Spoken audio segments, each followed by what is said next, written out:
అయితే వాళ్ళ బాబాయ్ వాళ్ళు సిటీ నుంచి ఊరికొచ్చారనమాట. ఊరికొస్తే చిన్నమ్మ పాపను కూడా మాతోని పంపియొచ్చు కదా, మేము సిటీకి తీసుకొని పోతాము, సిటీలో ఉంటుంది మాతో పాటు అని అన్నారనమాట వాళ్ళ నానమ్మతోటి. అయితే వాళ్ళ నానమ్మ అన్నది కాదు, లేదురా పంపించాను, ఇక్కడ ఉంటేనే చదువుకుంటలేదు, ఊకే స్కూల్కి పోకుండా స్కూల్ బ్యాగ్ తీసుకుపోయి స్కూల్లో పెట్టేసేసి పొలం దగ్గరికి వెళ్తుంది, ఆడుకొని వస్తుంది, అటు ఇటు పోయేసి వస్తుంది, చదువు మీద దానికి ఇంత కూడా ఇంట్రెస్ట్ లేదు, పంపించము అని చెప్పారనమాట. అంటే ఆ పాప ఉండేసేసి నేను పోతా, బాబాయ్ వెళ్తా, నేను పోతా అని అన్నది.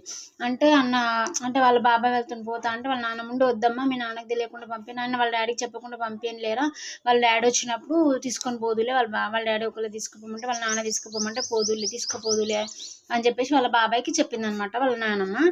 అయితే సరే అని వాళ్ళు అట్లా వెళ్ళిపోయిన తర్వాత బాగా ఏడవడం స్టార్ట్ చేసింది. నేను బాబాయ్ వెళ్తుని పోతాను, నేను బాబాయ్ వెళ్తుని పోతాను అని బాగా ఏడవడం స్టార్ట్ చేసింది ఆ అమ్మాయి. సో ఆ అమ్మాయి ఏడుస్తుంటే వాళ్ళ నాన్నమ్మ వద్దు వద్దని చెప్పింది. తర్వాత వాళ్ళ డాడీ వస్తాడు, వాళ్ళ డాడీ వస్తే వాళ్ళ నాన్నమ్మ ఏం చెప్పింది నేను మీకు నెక్స్ట్ పార్ట్లో చెప్తాను.